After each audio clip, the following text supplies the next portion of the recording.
Welcome to A Fork in Time, the alternate history podcast.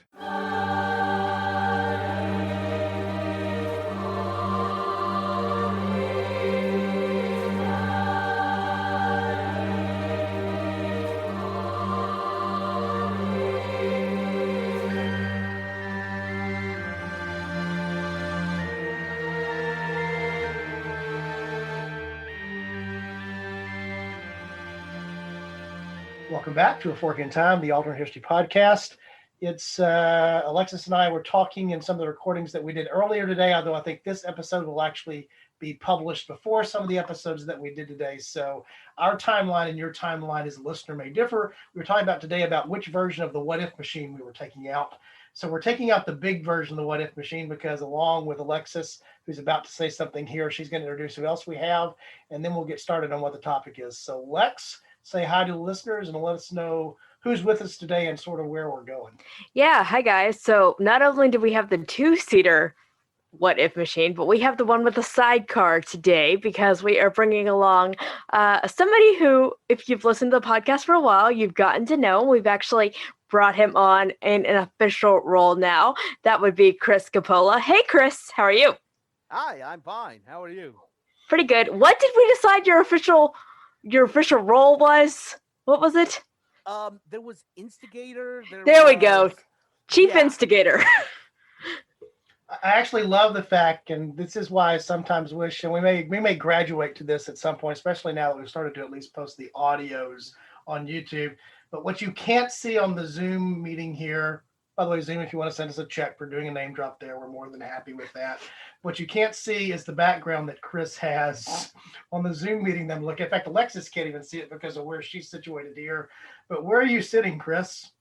I am sitting in the war room. In the war room, made famous by what particular movie? Dr. Strangelove. Dr. Strangelove. So I think my favorite line, it's been a long time since I've seen that movie. I'm not even sure if Alexis has ever seen the movie. She's shaking her head no. But my favorite line from that, and there's a lot of great lines in that, is there's no fighting in the war room. So for those of you that are, just made me realize how much I miss Peter Sellers. We should do an episode on what if we had not lost Peter Sellers, because there's a lot to go to there. So as Chris was saying, as Alexis was saying, Chris, we're happy to have you back in your role as instigator, podcast secretary of state, but regular contributor, I guess, is the official role. So going to be doing this more frequently. And now I'm going to have to find clever backgrounds to use on the Zoom meetings now that Chris is up the game here on the podcast, which was why we brought him on board, because we knew he would up the game here on the podcast. Not only that, it gets back to my favorite quote from Dr. Strangelove. It can easily be accomplished with a computer. Yeah. Actually, again, just going down the path here, the image that pops into my head every time I think of Dr. Strangelove is it's Slim Pickens. Yeah, Slim Pickens plays it's Slim Pickens riding the bomb down. And at some point in there, when he's talking about like the checklist, he has like it's a combination. Is it combination Bible, Russian phrase book? Is that? Yes. Yeah. Is that the line? Yeah. Yes. Now I'm nostalgic for Dr. Strangelove, so I'm gonna have to take care of that little hankering here during the holiday season. So, Chris, thanks for joining us. We're talking off podcast, getting ready for the podcast here. This is going to be a little bit different, so we're going to be feeling our way through what we're doing here. And so we, as you know, in almost every episode, we encourage our listeners to give us ideas for episodes, and listeners have started to do that. That's the wonderful thing. We don't have to come up with this stuff all by ourselves. And so, to be fair, that's how I got into this. That's exactly right. And so one of our listeners, Jacob Itzhavov, actually submitted this as a topical suggestion back, I guess it was either in late November or early December. And I'm just going to read what it is to set up what we're responding to, and then we'll get off into that, and we'll stop here for the break in a little bit. But he basically asked if it would be possible for us to focus an episode of Fork in Time on what would have happened had the Eisenhower administration, the U.S. Eisenhower administration, not pressured the English, the French, and the Israelis to back down or back out during the Suez Crisis. Actually, I guess that was in 56, if I'm thinking correctly with my dates. And so his question is, how might a possible European domination of the Suez, again, assuming that the Israelis and that the English and the French would have prevailed and what would have happened there had it not been for the Eisenhower administration intervention, how might that have changed essentially what happens moving forward, prevented Egypt from closing the Straits in 67, the other time that there was disruption of the Suez traffic, and then, how that might have played into the Six-Day War and other conflicts as well, and how might that have adjusted the working relationship between all the parties involved, but particularly Israel, along with the British and the French. So we were asked to sort of go down this path and look at historical what if, our fork there. And then he was also interested in seeing how this would have played out in Egyptian politics. And I think Chris is going to be able to give us a lot of insight into that, just from the conversations that we were having before we started, and how that might have changed the future there. So this is our first foray down listener suggested topic. The listener is not on to talk about their own topics. So we're going to have to make some assumptions here, but also sort of exploring that. So one of the first questions that we had, Chris, and I'll let you take over from this, we were trying to figure out what the fork might be, right? So you came up with a couple of different ideas. So let's set that up with some of the potential forks. Then we'll take the break and come back and walk it through. So the first fork would be active U.S. involvement. Basically, the United States actually contributes troops because during the lead up to this, the United States had been consulted, had been asked to at least provide some sort of approval. And if you've got kind of a more gung-ho U.S., what does that do? One of the other forks would be basically the U.S., says naughty, naughty, naughty imperialist, but will accept the fait accompli because we kind of need Suez, we need the canal open, and we're not going to help put the economic pressure on you. What the United States wound up threatening was selling off British pound bonds and almost tanking the British economy because they thumbed their noses at us and went ahead anyway.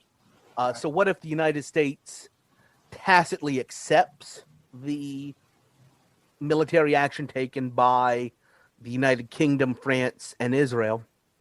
And then finally, my take on this is, what if the United States partners with Great Britain and Israel, and okay, let's throw France into there too, and instead of taking overt military action, decides to do covert operations to destabilize and eventually remove the Nasser regime, which leads to the opening of the canal. Right. So the three choices are actively support, sort of passively just allow, not do anything, and then the other is go in an entirely different direction, which is along regime change and destabilization of the Egyptian government as being another way to accomplish the same thing.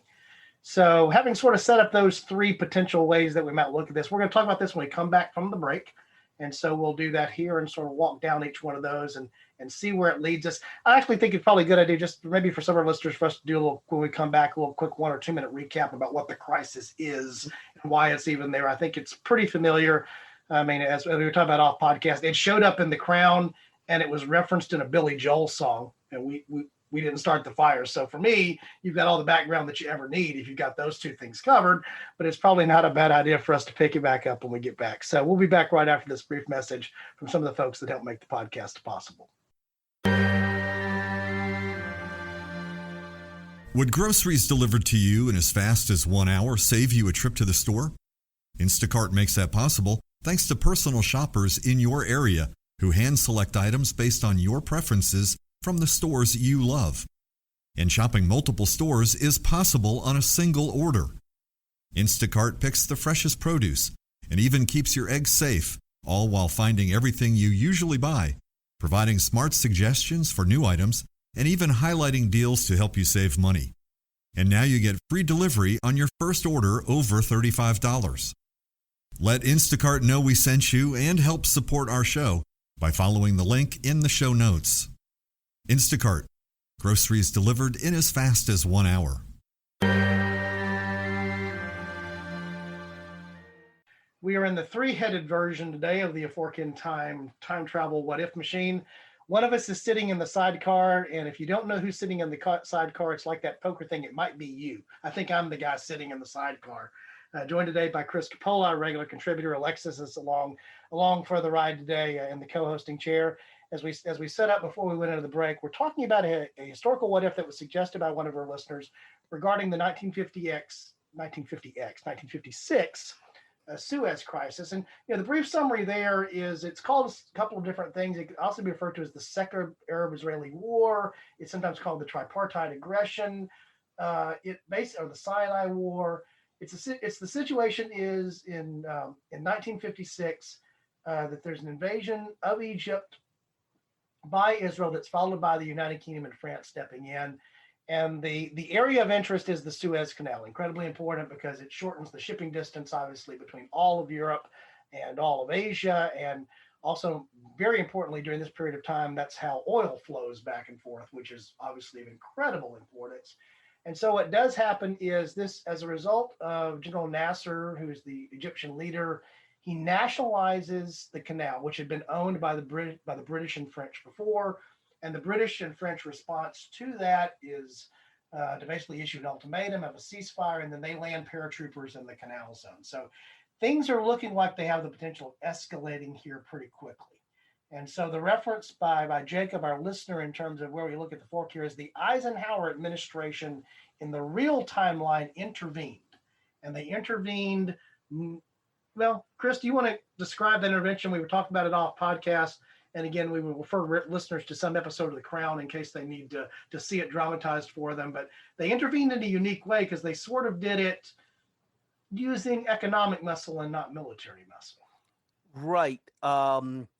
Basically, after the two world wars, Britain had sold a lot of bonds to finance the wars. And the United States basically went to Great Britain during this crisis in the months leading up to the actual invasion. Great Britain had talked to the United States, had tried to solicit involvement from them, and the United States said, absolutely not. We are doing our own thing in the Middle East. We have our own friends over there. We don't particularly want to be seen in the world as propping up imperial powers. So if you get cute, we'll sell your bonds and crash your economy. And how effective was that? Did we actually get that endorsement from the Crown? I don't want to do any spoilers. It was effective. It was very effective. Right. And it also was, I guess the other thing to mention here, and again, part of the reason I like having Chris along for these rides, Chris' knowledge of history is varied and deep, is that this was an important moment in British history. In fact, that's one of the reasons, obviously, that it's portrayed upon the Crown. This was sort of the end of Britain as a major world power after this event. After being shut down on going in and doing this, that sort of ended their role for that. So that's one of the reasons that it's important. But it was also an important moment for Nasser in terms of Nasser's position in the Arab world. Would you agree with that, Chris? Absolutely. Absolutely. So what does Nasser get out of this in the real timeline? His face on TV screens across the world. He basically, this provided him the opportunity to be the face of Arab Republican nationalism. And he used that to basically start his own proxy thing all over the Middle East in terms of supporting the Algerian rebels, which was one of the reasons France got involved, in terms of supporting the civil war in Yemen, in terms of influencing events in Syria and Lebanon, into Jordan, in terms of backing the secular Republican governments that came to power in Iraq that turned in Saddam Hussein. All of those things kind of can trace their origins back to Nasser's success in their view, standing up to the West.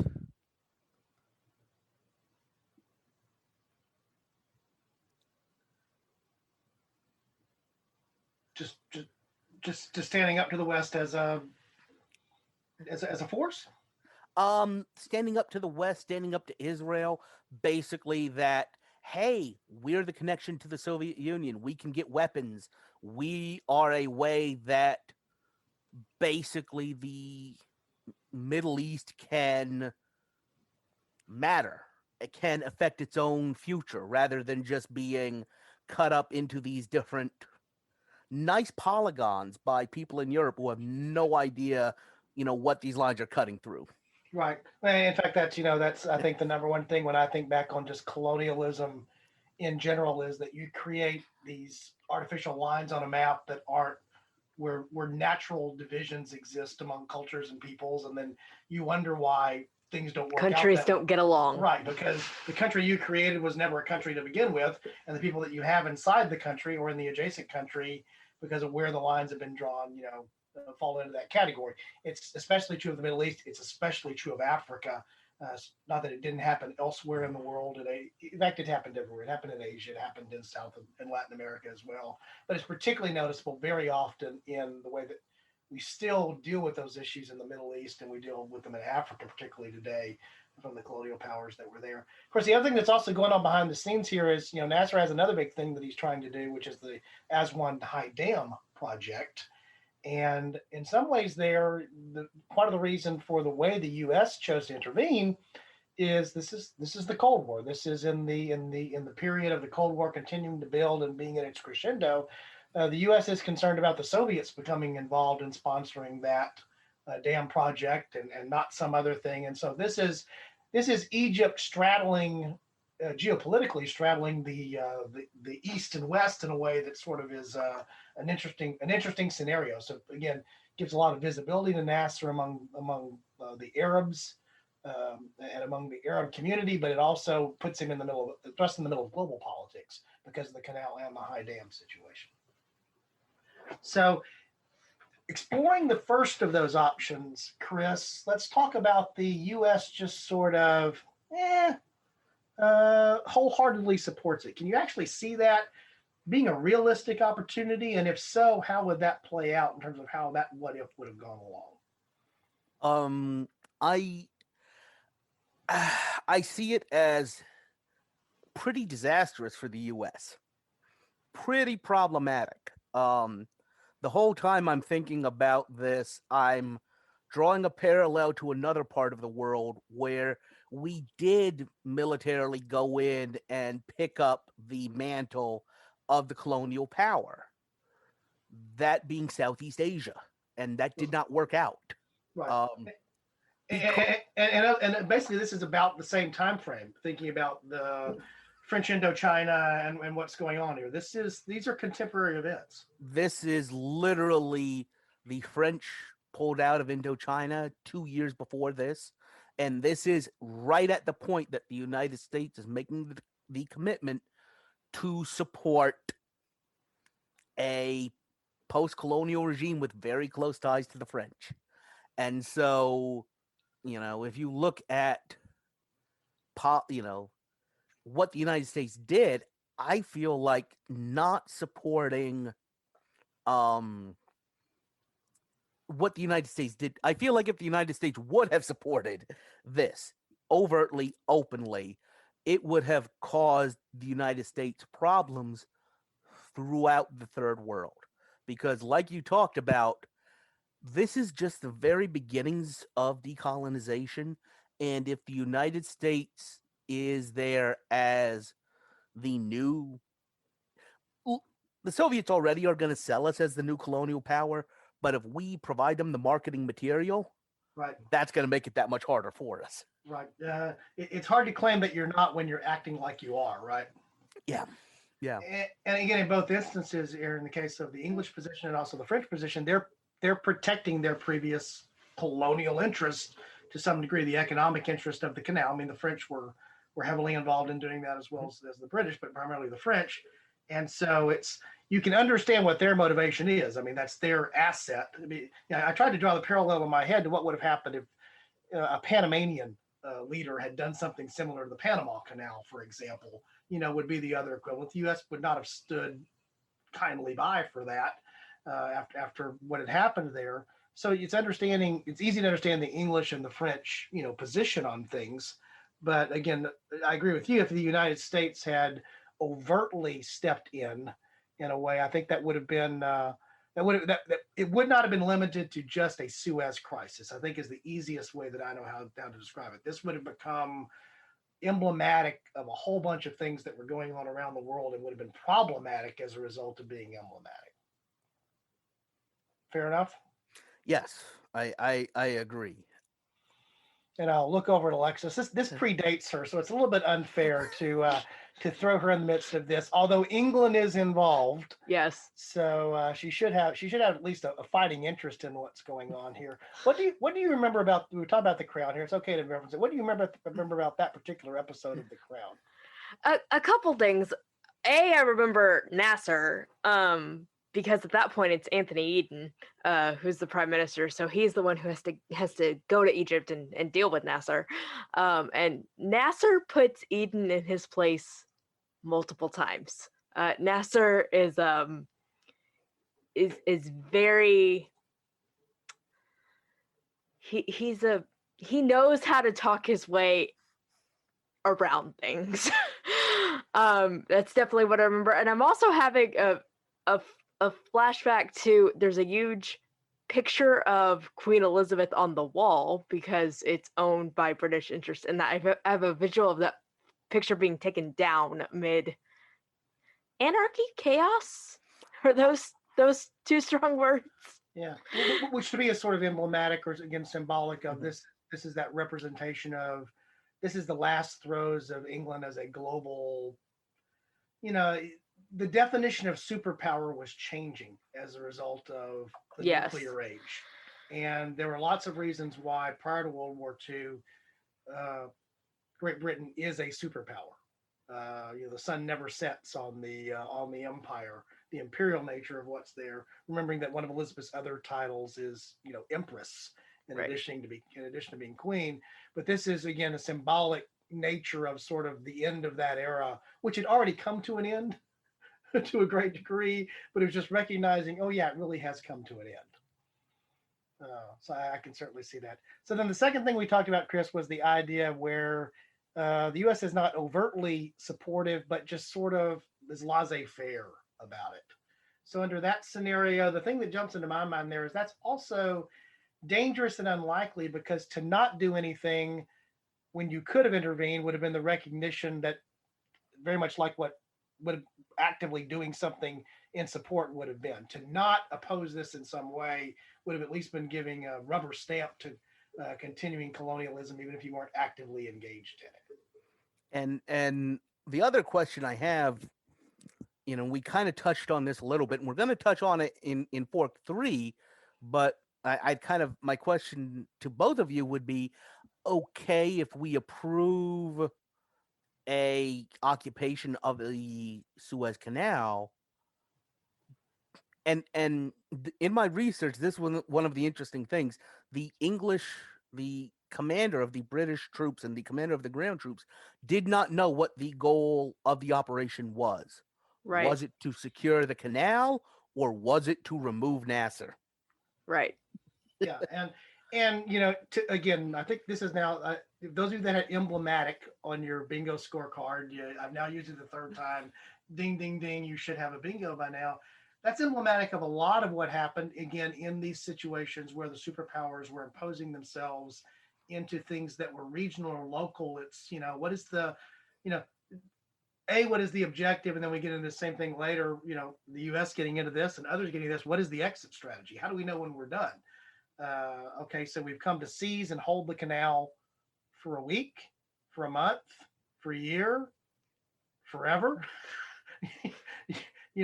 Again, back to the question of what is the objective here, which I think you've clearly stated. Was it solely around the asset, or was it around a bigger political question? And then when you go beyond that to a degree, then it turns into, so again, are we here for the short haul, or is there going to be a permanent occupation zone? That's a whole other place that it could have gone as well. And actually, what wound up happening is the United States and the Soviet Union agreed to put in UN peacekeepers into that area. And that actually might have been an acceptable solution, that this becomes an international zone. Getting back to the initial suggestion, those peacekeepers were ordered out in May of 1967. Right. And that was one of the red flags that kind of, let Israel know something was coming. Right. And the way that I think of that, and this may be an incorrect way of thinking about it, is that okay, we're taking the lid off the bottle again now. We're letting the genie back out, and so we went from 56 to 67. But all we did was push pause essentially on what happened there. Mm-hmm. Fun thing about this, the 67 and the subsequent things that happened there when the canal is actually closed to traffic because of some of the activities of the war. There's some fun YouTube stuff. Again, another reference here to YouTube again, so maybe I'll try to find it. But it talks about the vessels that were sort of trapped there that couldn't leave. And so you had these crews that had to stay on the vessels to keep them in, some reasonable order for when things were there.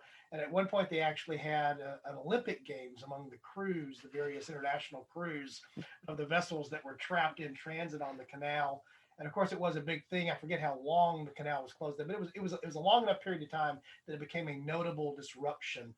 The realization of why the canal got built in the first place was recognized again when suddenly you did not have the canal to use for transit. So we understand why it's strategically important. So again, I don't see as much of a difference between Fork 2, which is the sort of tacit, we're just going to let things be things, and the active thing. I don't think there's much difference between the two of them just in terms of how they would have played out, in terms of their net effect on what happens there. I think you get the same net effects whether the U.S. is viewed as being just a villain or the party that just lets the others be the villain. At least from my perspective. Chris, do you have any different take on that other than what you sort of already said about obviously it doesn't bode well for the U.S. elsewhere in the world when they want to say something different, right? Well, other than actively, part of me says this, other than actively being the villain, with Israel, France, and Britain actually doing the dirty work, you're gonna get blamed for it anyway if you're the United States, unless you are above and beyond angry about this. And like we talked about, unless you are willing to put the special relationship on the line and grab one of your closest allies and really hurt their economy. Right. Which is what Eisenhower ended up being willing to do because it was in the broader interest, in the broader U.S. interest. I think he thought in his mind it was in the broader NATO and Western Alliance interest to do this as well. He wasn't just looking out. He was looking out for what was good for the United States, but I think he was looking out more generally what was good for those that were opposing what was viewed to be the Soviets were doing or not doing, whether it was real or imagined at that particular point in time. So I guess we talked about the third fork, and the third fork was, I'm trying to remember now, the third fork was basically doing what, Chris? Remind me. Basically, you've been approached, if you're Eisenhower or Dulles, you've been approached by Great Britain and France saying, we need to do something. So you say we can do something, just not overt occupation. Right. And so there we talking about the types of things that are covert intelligence matters of where you're looking to destabilize the regime. So the way that we will deal with this is it's not about the canal at that point. It's about Nasser as a leader. It's about who's going to lead in Egypt. And we were talking on a podcast about one of the dangerous things about doing that type of thing is you may get somebody different, but it may not be the somebody different you thought you were going to get. Or, frankly, it may be somebody who you want right now, and things are going to change down the line, and you don't want that person anymore. Right. And it's not like there's not several 100,000, it feels like, examples of that from history. There's certainly several dozen examples during the Cold War of where I think both the United States and the Soviet Union would point to and say, yeah, we thought we were getting this, but we got that. Yeah. Or, frankly, to take it back to the Second World War, we wanted the Soviet Union. We wanted a powerful Soviet Union. As soon as Nazi Germany was removed, we had a powerful Soviet Union. Now what? Yeah, exactly. Yeah, then we realized we actually didn't want that. Right. Well, you just that the circumstances change, and now you don't. But you just can't wish away what you've built or what you've created at the particular time. And so one of the things we were talking about in terms of what Nasser got out of the real what did here, sort of his stature in the Arab world. If and again, we're working here off of a listener suggestion, so I want to make sure that we're very clear about that. So his question is, how would this have played out for Egyptian politics? So let's make sure we go down that path. So what are the pros and cons to Nasser about some of these different forks and what actually did happen here? The pro to Nasser, let me be clear. The pro to the United States for leaving Nasser, or pro to who? I guess that's kind of my first question. I think that is the That's question. a fair question. I think that is the question. Is exactly that. Okay. I mean, I think Nasser gets some standing, obviously, in the Arab community in the real historical what did. So if you look at some of these other historical what ifs, does that lessen Nasser's role? Let's assume that they don't go down the path of destabilizing his regime with, covert activities and protests and some of the other things that are there. Is there, if the, I'm going to use the term, if the English and French and Israeli aggression had stood, where does that leave Nasser under that scenario? Internally out of Egypt, and I guess externally in the Arab world are the two parts to that question.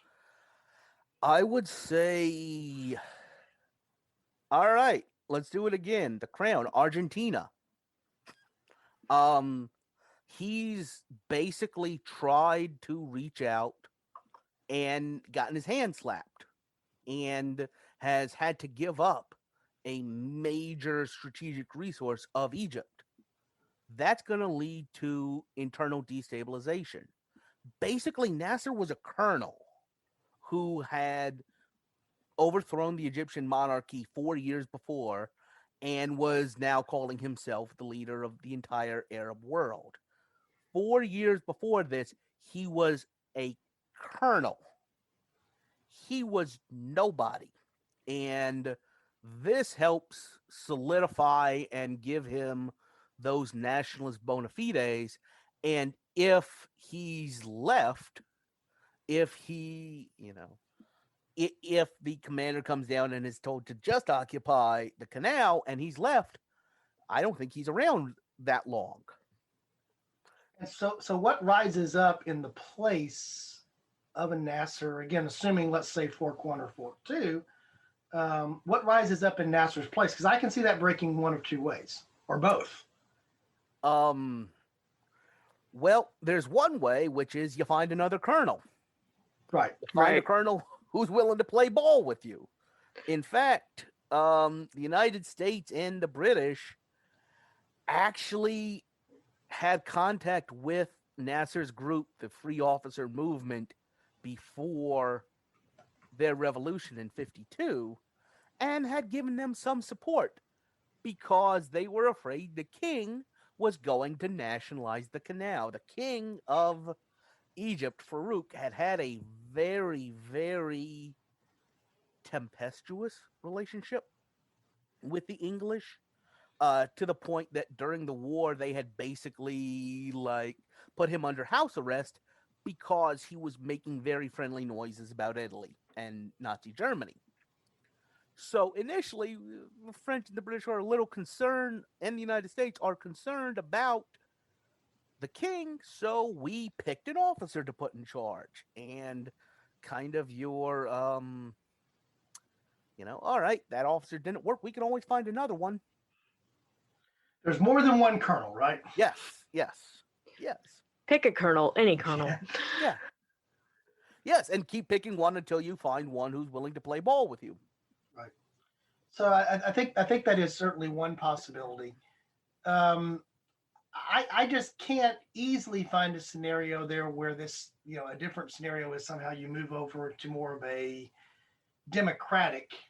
true democratic Egypt coming out of the backside of this in any way. I think the nature of the culture and what the politics have been up to this point is it is finding a successor strongman, be he a colonel, be he a general, go down and find the sergeant if he's the right one, right? But putting that in place, I find it very difficult that it breaks in the other direction. Although I guess that's a possibility, is that somehow somebody could have risen up out of that circumstance who would not have had again the word in my mind, which is loaded. I know it's like strongman tendencies. Somehow this produces a different type of scenario there, because that just wasn't the background. That just wasn't the context of the time period that we're talking about, at least in my mind.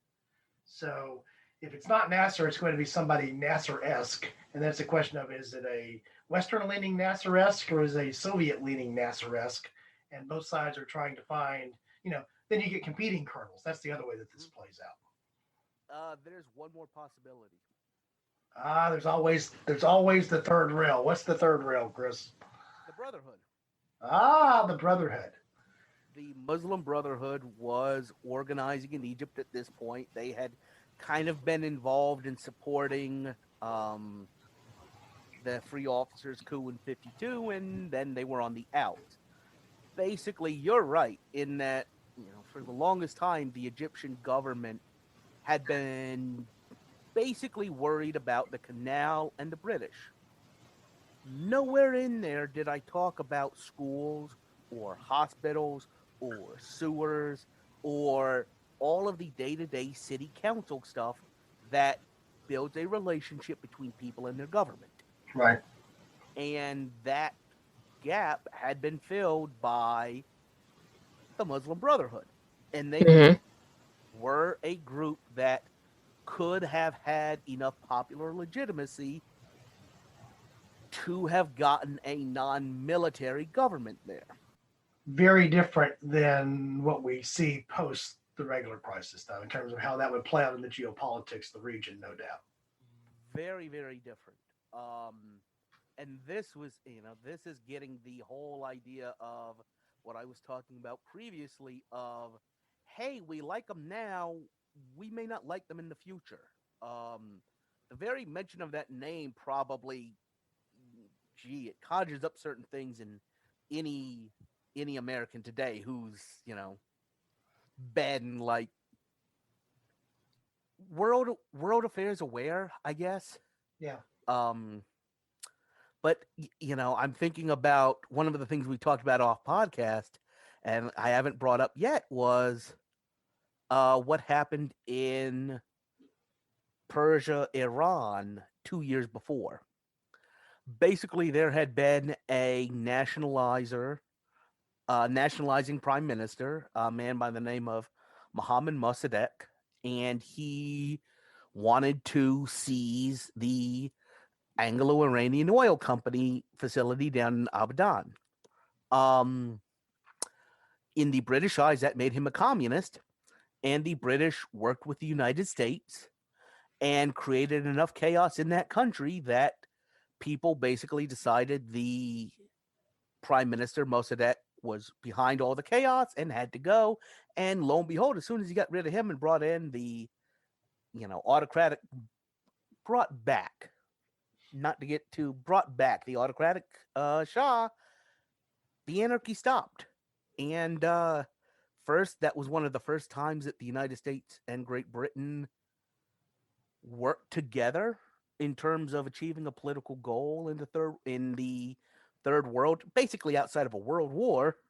So that's one of the things that's kind of in my mind when we're discussing our third option of something that could have abetted this crisis. Somebody tries to nationalize a critical infrastructure, and the United States and Great Britain work together to make sure that they stop threatening that. Right. So getting back to our listeners' questions, I want to be faithful and loyal to what the original exercise was here. So the conclusion on that is, would we likely have seen, if there had been a different role played by the Eisenhower administration, any of the scenarios that we've had here, do we still end up with something like the wars in 67 and 73, and then ultimately getting down to, what leads to Camp David Accord, where we actually get, the first version of some land for peace that happens in the Middle East? is that inevitable? I guess becomes my question. Obviously, the timing probably changes, and the role players probably change a little bit. But could that have been avoided if there had been a different way that the situation is handled in 56? Will we not find ourselves in 67? Spoiler alert here. I think you've already mentioned the fact that when peacekeepers were removed, what happened. So I think I know the answer to the question.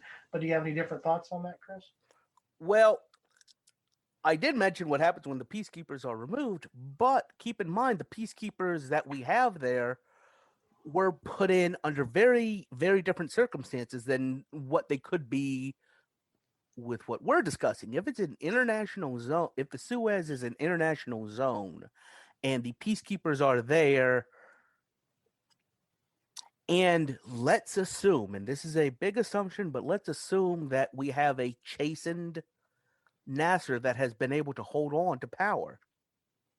Under option 2 or 1, where we do have an international canal zone, he doesn't have the respect, he doesn't have the authority, he doesn't have the political capital to snap his fingers and move these troops. Right. That's one issue. The other thing is if you have the Suez, if you have the Sinai as something that is physically cut off from mainland, can we call it Egypt, that changes the Egyptian hold there. That changes their ability to shut the Straits of Tirana, which are down toward the south of the Sinai Peninsula, basically the only way to access Eilat, which is a southern Israeli port. Right. So that changes it in a material way. The other thing is, if you don't have Nasser having his heft, having his popularity, I think the other issue is you don't have the clear Arab unity that you did in our timeline. Basically, in, I believe it was 1962, Egypt and Syria joined and became the same country. They formed what was called the United Arab Republic. And so, looking at the Israeli issue, they always have this understanding that as soon as anything happens, everything happens. Right. Everybody is coming in at the same time. If you look at what they did in 67, the way they were able to survive and win was Egypt first, and let's just have everybody else just hold on, white knuckle, and survive long enough for us to finish off Egypt, and then we can come back and settle everybody else's hash. Israel's in a much safer position if the Arab frontline states are divided, aren't united behind Nasser. Right. Right. It changes the dynamics of how many you're facing and who you're facing in terms of the situation. And like you said, can you deal with individual circumstances one by one versus collectively and what that means? And if you look back, and in some ways I feel like I'm trotting gently here because this is a difficult part of the world to generalize anything about. It's a dangerous part of the world to get too generalized about, even inside of the sides of that conflict. But part of the reason that it's complicated is it's complicated.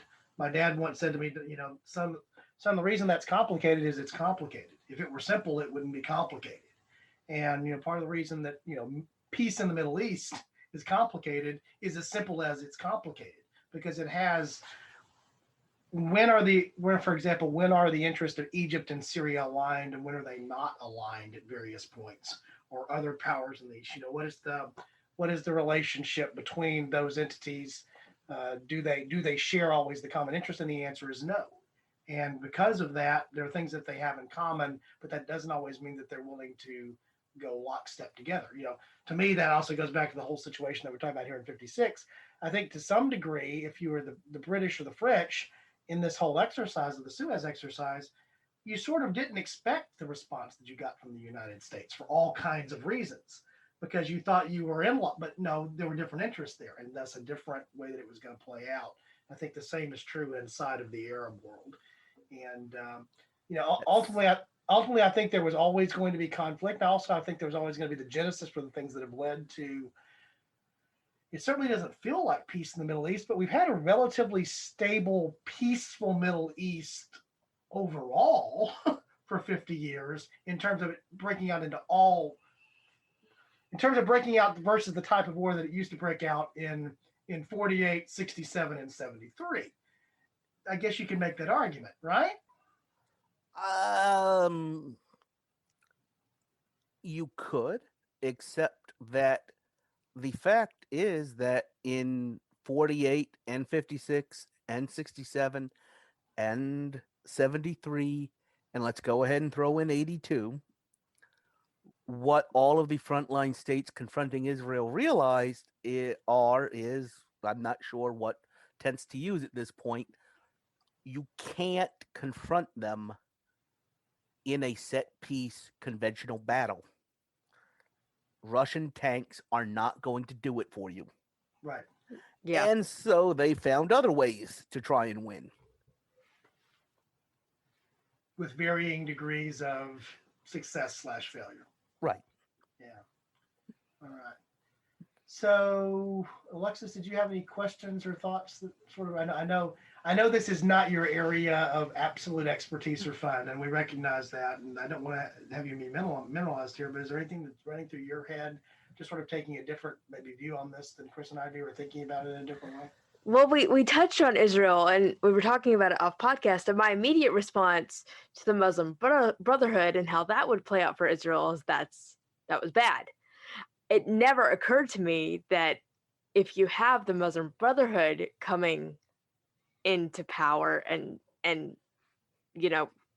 being a force to be reckoned with, that actually is in some ways better for Israel, because they're fighting one united instead of these. So that was an interesting way to think about it that I hadn't thought about before. So I did want to give Chris some props on that one, because I hadn't thought about that for sure. Literally, if you look at the Middle East today, look at the split within what is today's Palestinian Authority. You have Hamas, which is Islamic fundamentalist, which are generally the intellectual children, can we call them, of the Muslim Brotherhood. And you have Fatah and other more secular nationalist groups, which are in charge of, I forgot to mention Hamas in the Gaza Strip and Fatah in the West Bank. And at one point, they were more interested in fighting each other than they were Israeli soldiers. Right. Well, and even the way that this plays out today, and you see this portrayed in a lot of ways in the last couple of years, Iran versus Saudi Arabia, in terms of, there you're talking about Sunni versus Shia elements that go on as well. Again, I think very often to the naive American political observer, well, it's all the same. Oh, no, it's not. And in fact, as you will point out, they would be more inclined. They are fighting a proxy war against each other in Yemen now. I mean, that's literally what's going on there. It's this idea of a united.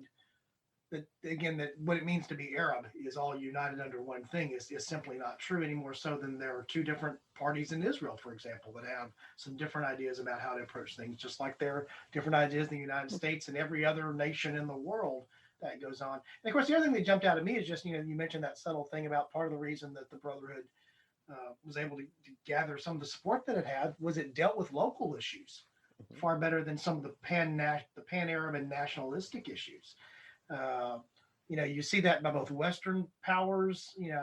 How do you win the hearts and minds of people? Well, it's simple things like fresh water and sanitation and food, making sure that children are educated. You see that to some degree, certainly inside the Islamic world today, where there's success there because of bringing education in schools and other things to bear. And it's as we've often talked about, maybe this is a good way to sort of bring the episode to a close. When we want to talk about, history and the what ifs, we want to talk about the big things of history. And, somewhere in Egypt, had this gone out differently, there may have been somebody who would have had, picked the small little interest there that could have come from, a rise of, like you mentioned, the Brotherhood situation where, somebody's got better water. Somebody's got a school to send somebody to. Somebody has, access to something else. That's not where we go, What If History podcast very often, but that's the reality of what sometimes changes in some of these things. And, one of the things I grappled with when we started thinking about this was the idea of, and I know how rosy a scenario this is, and that's why I didn't like it. But the United States going in and building the dam and helping to provide all of those services, which, we didn't at this point, but we were very close to founding a Peace Corps and doing things like that, and turning Egypt into a developed state where people have concerns other than what a strong man is shouting at them through a megaphone. And if you're providing for regular needs, you kind of maybe don't feel the need to go take out other people around you. But that was just entirely too rosy for me to actually suggest. Yeah, and it, it's also not as simple as that. That's the other reality that exists too. That again, back to my dad's statement about the reason it's complicated is it's complicated. And if it really were that easy, it would have already been done, kind of thing. So, all right. Well, Chris, again, good to have you back in your role here as regular contributor. As we're drawing here towards the end of 2020, we're glad you're able to join Alexis and I today, and we'll be doing this more frequently, even if it's all done virtually. And so I know that I've already received a couple of comments back from some of our listeners about they're excited about Chris joining in a regular role, and so it's good to see that as well. So, Chris, before we sort of sign off, anything you want to bring us up to speed on or up to date on that maybe listeners may care about? Nothing in particular. No, not I can think of. Ellen, Alexis and I were talking earlier about some of the episodes that she and I recorded earlier today. As we transition here from 2020, this episode I think will be released in early 2021. We're hoping, 2021 has to be better, right? It just has to be better, right? Yeah, don't go there.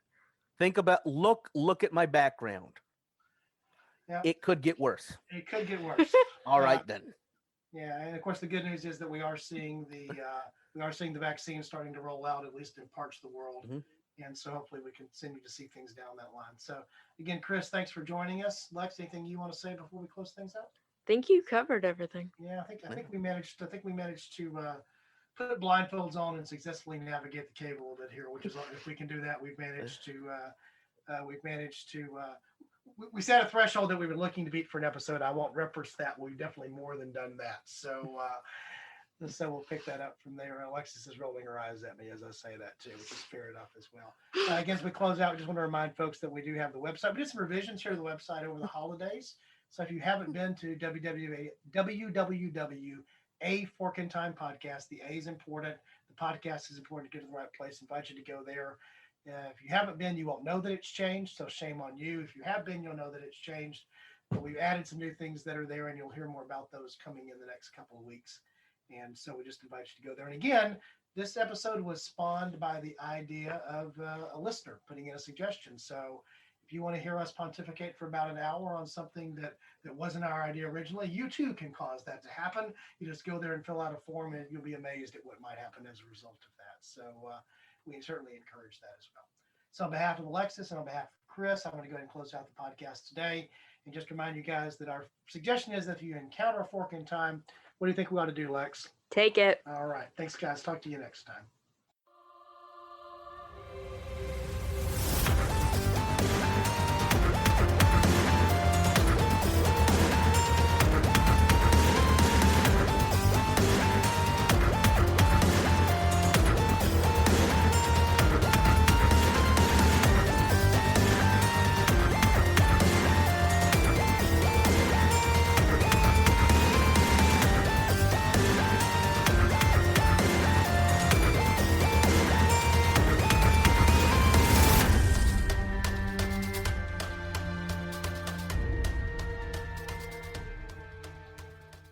Thanks for listening to A Fork in Time, the alternate history podcast.